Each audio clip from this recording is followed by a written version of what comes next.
પ્રથમ સમાચાર BZ group પર સીઆઈડીની તબાહી। ઉત્તર ગુજરાતમાં બીઝેડ ગ્રુપ પર સીઆઈડીના દરોડા અને સૂત્રધાર ભૂપેન્દ્ર ઝાલા જે ભૂગર્ભમાં જતો રહ્યો હોવાની ચર્ચા છે। ભૂપેન્દ્ર ઝાલા જે મધ્યપ્રદેશ ભાગી ગયા હોવાની આશંકા છે। ગાંધીનગરથી સીઆઈડીની પ્રેસ કોન્ફરન્સ ટૂંક સમયમાં અને ભૂપેન્દ્ર ઝાલા પાસે કરોડોની મિલકત છે। ઉત્તર ગુજરાતમાં બીઝેડ ગ્રુપ પર સીઆઈડીની દબાઈ અને ભૂપેન્દ્રસિંહ ઝાલા જે બીઝેડ ગ્રુપનો સીઈઓ છે અને ભૂપેન્દ્ર ઝાલા જે ભૂગર્ભમાં જતો રહ્યો હોવાની ચર્ચા છે। મધ્યપ્રદેશ ભાગી ગયા હોવાની આશંકા છે। ભૂપેન્દ્રસિંહ ઝાલા જે બીઝેડ ગ્રુપનો સીઈઓ છે, સીઆઈડીની તબાઈ અને જે ખુલાસાઓ અનેક થઈ શકે છે। સીઆઈડીની પ્રેસ દરમિયાન કરોડોની મિલકત છે ભૂપેન્દ્રસિંહ ઝાલા પાસે। સંચાલકો જે આરબીઆઈની મંજૂરી વગર જ ધંધો કરતા હતા, બીઝેડ ગ્રુપમાં ઊંચા વળતરની લાલચ આપતા હતા। વધુ વિગતો મેળવે સંવાદદાતા રવિ ભાવસાર પાસેથી। રવિ, બીઝેડ ગ્રુપ પર સીઆઈડીની તબાઈ, અનેક ખુલાસાઓ થઈ શકે તેમ છે। ભૂપેન્દ્રસિંહ ઝાલા ભૂગર્ભમાં ઉતરી ગયા હોવાની પણ ચર્ચાઓ છે, શું વિગતો? બિલકુલથી જો વાત કરવામાં આવે તો ગઈકાલે 12 વાગ્યાની આસપાસથી જ જે ગાંધીનગર સીઆઈડી ક્રાઇમની જે ટીમો છે તે ટીમો ઉત્તર ગુજરાતમાં ધામા છે તે ધામા નાખ્યા હતા। જો વાત કરવામાં આવે તો લગભગ 7 જેટલા જે પીઆઈ કક્ષાના અધિકારીઓ અને 50 કરતાં પણ વધારે જે પોલીસ કર્મીઓ છે તે પોલીસ કર્મીઓ દ્વારા અલગ અલગ 20થી પણ વધારે જે જગ્યાઓ છે ત્યાં આગળ સર્ચ ઓપરેશન છે તે સર્ચ ઓપરેશન કરવામાં આવ્યું છે। જો વાત કરવામાં આવે તો બીઝેડ ગ્રુપ દ્વારા જે પોન્જી સ્કીમ છે તે પોન્જી સ્કીમ લોન્ચ કરવામાં આવી હતી ને જેમાં ઊંચા વળતર અને ઊંચા વ્યાજની લાલચ આપીને લોકો પાસેથી ચોક્કસથી રવિ જોડાયેલા રહેજો। સીઆઈડી દ્વારા પ્રેસ કોન્ફરન્સ યોજવામાં આવી રહી છે, આ મામલે સીધા જઈશું ત્યાં। સીઆઈડી દ્વારા પ્રેસ કોન્ફરન્સ અને અનેક ખુલાસાઓ થઈ શકે છે ચોંકાવનારા। બીઝેડ ગ્રુપ પર તબાઈ બોલાવી હતી સીઆઈડીએ, દરોડા પાડી અનેક ઓફિસોમાં તપાસ હાથ ધરી હતી, મહત્વના ડોક્યુમેન્ટ્સ તેમના હાથ લાગ્યા હતા। જે સંચાલકો છે તે મંજૂરી વગર જ આ ચલાવતા હતા પોન્ઝી સ્કીમ। અને ભૂપેન્દ્રસિંહ ઝાલા જે બીઝેડ ગ્રુપના સીઈઓ છે, હાલ ક્યાં છે સૌથી મોટો પ્રશ્ન છે। ભૂગર્ભમાં જતા રહ્યા હોવાની ચર્ચાઓ વેગ પકડ્યું છે। મુખ્ય સૂત્રધાર ભૂપેન્દ્ર ઝાલા જે ભૂગર્ભમાં જતો રહ્યા હોવાની ચર્ચા છે।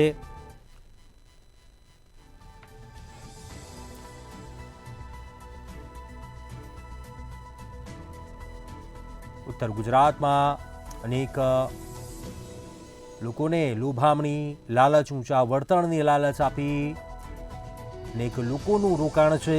બીઝેડ પોન્ઝી સ્કીમથી હજારો કરોડો રૂપિયા ઉઘરાવ્યા છે।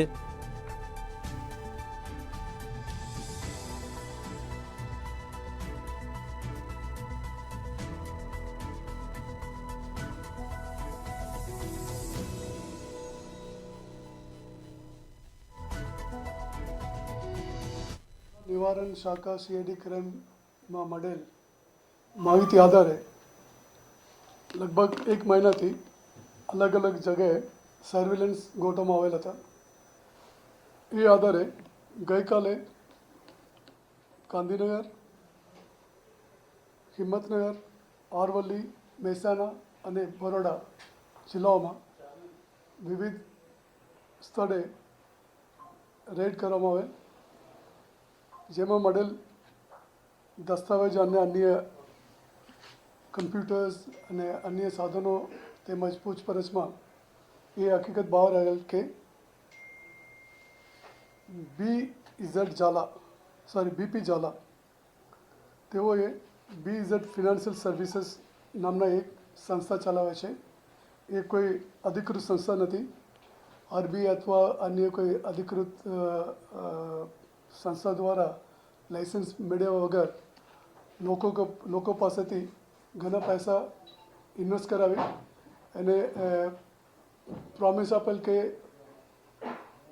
મહિના 3% લઈને સાલમાં 33% અથવા એના કરતાં વધારે ઇન્ટરેસ્ટ રિટર્ન આપીશ એમ જણાવી ઘણા લોકો પાસેથી પૈસા ઇન્વેસ્ટ કરાવે.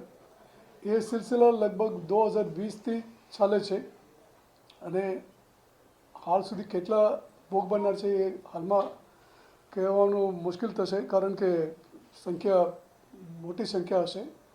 અને ફક્ત લેટેસ્ટ એને જો બેંક એકાઉન્ટ ચેક કરાવવામાં આવે એમાં ફક્ત 2 એકાઉન્ટમાં લગભગ 175 કરોડ રૂપીસ ટ્રાન્ઝેક્શન થયા છે. એના એમઓ એ છે મોટાભાગે શિક્ષકો અને નિવૃત્ત સરકારી કર્મચારીઓને ટાર્ગેટ કરેલ છે અને એ રીતે વધારે રિટર્ન મળશે એમ જણાવી આકર્ષિત કરીને એ પૈસા ઇન્વેસ્ટ કરાવેલ છે.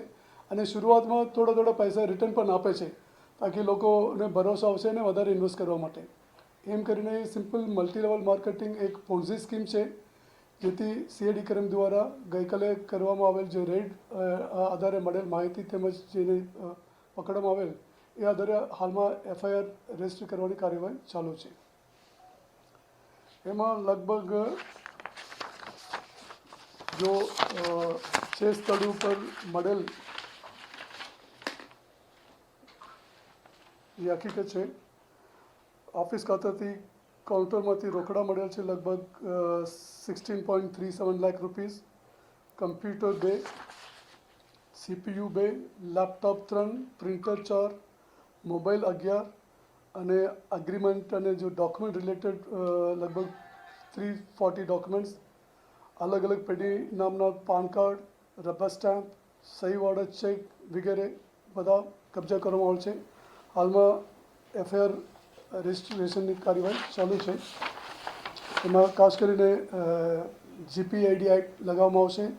એ ઉપરાંત જો નવા બીએનએસના કલમ 316, 318, 62 મુજબ ગુના નોંધવામાં આવશે. હાલમાં એક જ એજન્ટ પકડવામાં આવેલ છે, એનું નામ અનંત દરજી છે. એ ઉપરાંત અન્ય એજન્ટોને પકડવાની કાર્યવાહી ચાલુ રહે છે.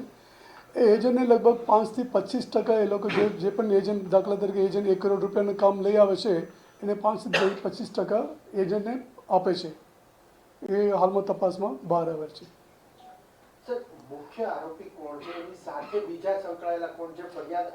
હાલમાં મુખ્ય આરોપી છે, નામ મેં કીધું ઓલરેડી કે ભૂપેન્દ્ર પરબતસિંહ ઝાલા. એની ઓફિસ છે રનાસન તોલો સાબરકાંઠામાં આવે છે મેઇન ઓફિસ. એ ઉપરાંત દરેક જિલ્લામાં અલગ અલગ સ્થળે મેં જે કીધું છે જિલ્લા, એ દરેક જિલ્લામાં એના ઓફિસ છે. એને ઓફિસમાં કામ માટે 2-3 છોકરાઓ છે. એ ઉપરાંત એજન્ટ છે, એ એજન્ટ કોણ છે હવે સામેથી મીડિયા મારફતે પણ અને પબ્લિક દ્વારા અમને માહિતી મળશે, એ આધારે તપાસ આગળ વધશે.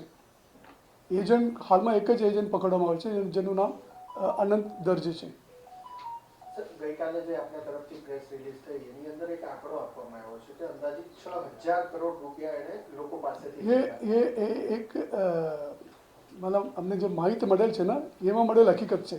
એ કેટલા 6000થી વધારે પણ હોઈ શકે, ઓછા પણ હોઈ શકે, એ તપાસનો વિષય છે. આજે મુખ્ય આરોપી છે કે ભાગી ન જાય એના માટે આપના દ્વારા શું પ્રક્રિયા? એ નોર્મલ જો પોલીસ ખાસ કરીને સીઆઈડીના જો એસઓપી છે એ મુજબ તમામ કાર્યવાહી કરવામાં આવેલ છે. તો એ આઈ કેનોટ ડિસ્ક્લોઝ શું કામ કરે છે, તો એ લૂપ હોલ કોઈને ખબર પડવા નહીં જોઈએ. ઠીક, હિન્દીમાં તો સીઆઈડીની પ્રેસ અને અનેક ખુલાસા કર્યા છે. વર્ષ 2020થી આ પોન્ઝી સ્કીમમાં લોકો પાસે રોકાણ કરાવવામાં આવી રહ્યું હતું. આ પોન્ઝી સ્કીમ જ્યાં ચાલી રહ્યું હતું 2020થી ચાલી રહ્યું હતું. અનેક લોકોના જે ઊંચું વળતર આપવાની લાલચ આપવામાં આવતી હતી. અનેક શિક્ષકો, નિવૃત્ત કર્મચારીઓને આકર્ષિત લોભામણી જાહેરાત આપીને તેમની પાસે રોકાણ કરાવવામાં આવતું હતું આ પોન્ઝી સ્કીમમાં. વધુ વિગતો મેળવીએ સંવાદદાતા રવિ ભાવસાર પાસેથી. રવિ, સીઆઈડીની પ્રેસ કોન્ફરન્સ અને તે દરમિયાન પણ અનેક ખુલાસાઓ થયા છે. અનેક લોકોના ઊંચા વળતરની આશાએ ક્યાંક રૂપિયા રોકાયેલા છે આ પોન્ઝી સ્કીમમાં. હજુ પણ ક્યાંક જે સીઈઓ છે તે ભૂગર્ભમાં છે, પરંતુ અનેક નવા એવા ચોંકાવનારા ખુલાસા ચોક્કસથી થયા છે. બિલકુલથી જો વાત કરવામાં આવે તો જે પ્રમાણે પોન્જી સ્કીમને લઈને સીઆઈડી ક્રાઇમ દ્વારા દરોડા પાડવામાં આવ્યા હતા અને ત્યારબાદ જે કાર્યવાહી છે તે કાર્યવાહી કરવામાં આવી હતી. આપણી સાથે પાર્થ પટેલ છે. પાર્થ, જે પ્રમાણે અત્યારે હાલ ગાંધીનગર સીઆઈડી ક્રાઇમના એડીજીપી દ્વારા પ્રેસ કરવામાં આવી, શું કહેશો? બિલકુલ રવિ, કાલે સૌથી પહેલા સમાચાર આપણે આ બ્રેક કર્યા હતા. બીજેડ જે ગ્રુપ છે, બીજેડ ગ્રુપના જે ભૂપેન્દ્રસિંહ ઝાલા છે, એ ઝાલા હવે જેલમાં જશે, ગમે તે સમયે જેલમાં જશે ભૂપેન્દ્રસિંહ ઝાલા. કેમ કે સીઆઈડીએ સ્પષ્ટ કહી દીધું છે કે ભૂપેન્દ્રસિંહ ઝાલા વિરુદ્ધ ગુનો દાખલ થશે. બાકી સીઆઈડીએ મહત્વની જાણકારી એ આપી છે કે 2020થી આખો ધંધો ચાલતો હતો. પણ મહત્વની બાબત અને સૌથી મહત્વના સમાચાર આની અંદર એ છે કે સરકારના જે નિવૃત્ત અધિકારીઓ, જે શિક્ષણ ખાતા સાથે જોડાયેલા, મહેસૂલ ખાતા સાથે જોડાયેલા અલગ અલગ જે અધિકારીઓ છે, એ અધિકારીઓ એકા ડબલ જે પોન્જીની જે સ્કીમ છે, એ સ્કીમની અંદર આ ભૂપેન્દ્રસિંહ ઝાલામાં પૈસા રોક્યા છે. એટલે સૌથી મોટા સમાચાર અત્યારે એ કહી શકાય કે અરવલ્લી, સાબરકાંઠા, હિંમતનગર જે ઉત્તર ગુજરાતના જે મોટા જે સેન્ટરો છે, સેન્ટરોની અંદર હજારો નહીં પણ કરોડો રૂપિયા લોકોના ચાવ થઈ જશે. આમાં કોઈ શંકાને સ્થાન નથી. રવિ, બિલકુલથી જે પ્રમાણે પાર્થ દ્વારા જણાવવામાં આવ્યું કે જે લોકો છે તે ભોગ બનનાર લોકો છે તે નિવૃત્ત સરકારી અધિકારીઓ છે અને સાથે જ જે શિક્ષકો છે તે શિક્ષકોને ટાર્ગેટ કરવામાં આવતા હતા. જે પ્રમાણે હાલમાં તો પોલીસ દ્વારા જે પ્રેસ કોન્ફરન્સ છે તે કરવામાં આવી છે, તેમાં સ્પષ્ટપણે કહેવામાં આવ્યું છે કે એક આરોપીની ધરપકડ છે તે ધરપકડ કરવામાં આવી છે. સાથે જ લેપટોપ અને અલગ દસ્તાવેજો છે તે અલગ દસ્તાવેજો પણ પોલીસે કબજે કર્યા છે. હાલમાં તો જો વાત કરવામાં આવે તો જે આ સ્કીમ છે તે સ્કીમની અંદર 6,000 કરોડ કરતાં પણ જે વધારે રૂપિયા છે તે રૂપિયા લોકોના આની અંદર સ્કીમમાં રોકાયા હોય તેવું સ્પષ્ટપણે આંકડો સામે આવી રહ્યો છે. પરંતુ આંકડો વધી પણ શકે અને ઘટી પણ શકે તેવું પોલીસનું કહેવું છે. એટલે કહી શકાય કે જે પ્રમાણે હાલમાં તો ગાંધીનગર સીઆઈડી ક્રાઇમ દ્વારા કડકમાં કડક કાર્યવાહી કરવામાં આવશે તેવા સંકેતો આપી દેવામાં આવે છે. એક એજન્ટ છે, એક એજન્ટની ધરપકડ કરી લીધી છે. સાથે જ હજુ તપાસ કરવામાં આવી છે. પરંતુ જે પ્રમાણે જે બીઝેડ ગ્રુપ છે તે ઉત્તર ગુજરાતમાં જે પ્રમાણે વધારે નફો અથવા તો વધારે વ્યાજ અથવા તો 3 વર્ષની અંદર જે પૈસા છે તે પૈસા ડબલ કરી આપવાની જે લાલચ આપીને જે લોકો પાસે જે પૈસા છે તે પૈસા પડાવ્યા હોવાનું સામે આવ્યું છે. ગાંધીનગરની સીઆઈડીની ક્રાઇમની ટીમો અત્યારે હાલ અલગ અલગ દિશામાં તપાસ કરી રહી છે. જો વાત કરવામાં આવે તો બીઝેડ ગ્રુપના જે મુખ્ય વડા કહી શકાય એટલે કે ભૂપેન્દ્રસિંહ ઝાલા હાલમાં ફરાર છે. હાલમાં બીજા એજન્ટો છે તે એજન્ટોને 5 થી લઈને 25% સુધી કમિશન છે તે કમિશન આપવામાં આવતું હતું તેવું તપાસમાં સામે આવ્યું છે. એટલે કહી શકાય કે હવે એજન્ટો વિરુદ્ધ પણ ગાડીઓ ફસાય તેવી સંભાવનાઓ રહેલી છે. પરંતુ હાલમાં જે બીઝેડ ગ્રુપનો મુખ્ય સૂત્રધાર એટલે કે ભૂપેન્દ્રસિંહ ઝાલા છે તે હાલ ફરાર થઈ ગયો છે. ચોક્કસથી રવિ, આભાર જાણકારી આપવા બદલ. વધુ વિગતો મેળવતા રહીશું. હાલ અનેક ચોંકાવનારા ખુલાસાઓ થયા છે. નિવૃત્ત અધિકારીઓને ટાર્ગેટ કરવામાં આવતા હતા. જે લેપટોપ, મોબાઈલ સહિતના દસ્તાવેજો કબજે કરવામાં આવ્યા છે. આ સાથે જે એજન્ટની ધરપકડ કરવામાં આવી છે ત્યાં વધુ વિગતો પણ જાણવા મળી છે. એજન્ટોને 5% લઈ 25% જેટલું કમિશન આપવામાં આવતું હતું. અનેક નિવૃત્ત કર્મચારીઓ, શિક્ષકો તેમને ઊંચું વળતર મળશે તેવી આકર્ષિત ઓફર આપીને રોકાણ કરવામાં આવતા હતા. તેમના પૈસા ઊંચું અને પહેલા વળતર આપવામાં પણ આવતું હતું. વર્ષ 2020થી આ સ્કીમ ચાલતી હોવાની જે વિગતો છે તે સામે આવી છે.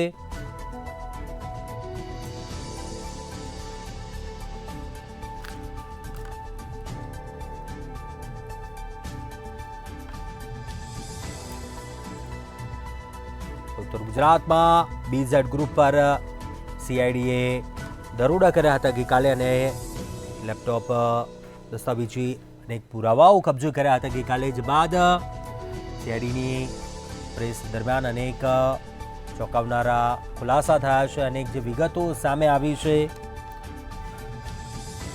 સીઓ ભૂપેન્દ્ર ઝાલા પાસે કરોડો રૂપિયાની મિલકતો છે. ગઈકાલે પણ જે પ્રેસ બહાર પાડવામાં આવી હતી સીઆઈડી તરફથી તેમાં આ ઉલ્લેખ કરવામાં આવ્યો હતો. અંદાજિત 6,000 કરોડની રકમનો ઉલ્લેખ કરવામાં આવ્યો હતો અને અત્યારે પણ સીઆઈડીની પ્રેસ દરમિયાન ક્યાંક આ વાતનો ઉલ્લેખ કરવામાં આવ્યો છે. આ રકમનો આંકડો હજુ પણ ક્યાંક વધી પણ શકે છે અને ઘટી પણ શકે છે. આ સાથે જ એક એજન્ટ જેની ધરપકડ કરવામાં આવી છે. જે એજન્ટો પણ તેમને લોભામણું કમિશન આપવામાં આવતું હતું. 5%થી લઈને 25% જેટલું કમિશન આપવામાં આવતું હતું એજન્ટોને. નિવૃત્ત કર્મચારીઓ હોય, શિક્ષકો હોય, અધિકારીઓ હોય તેમને પ્રલોભન આપીને આકર્ષિત વળતર મળશે તેમ જણાવીને રોકાણ કરાવવામાં આવતું હતું. તેમની સાથે 7% વ્યાજ 3 વર્ષમાં ડબલ રૂપિયા કરવાની લાલચ આપતા હતા અને રોકાણ કરાવવામાં આવતું હતું અને હજારો કરોડોમાં આ કિંમતનો આંકડો છે તે પહોંચ્યો છે. લેપટોપ, મોબાઈલ સહિતના દસ્તાવેજો કબજે છે અને હાલ વધુ અન્ય કોણ માથાઓ છે તે સંડોવાયેલા છે આ સ્કીમમાં. તે તમામ દિશામાં તપાસનો ધમધમાટ ચાલી રહ્યો છે.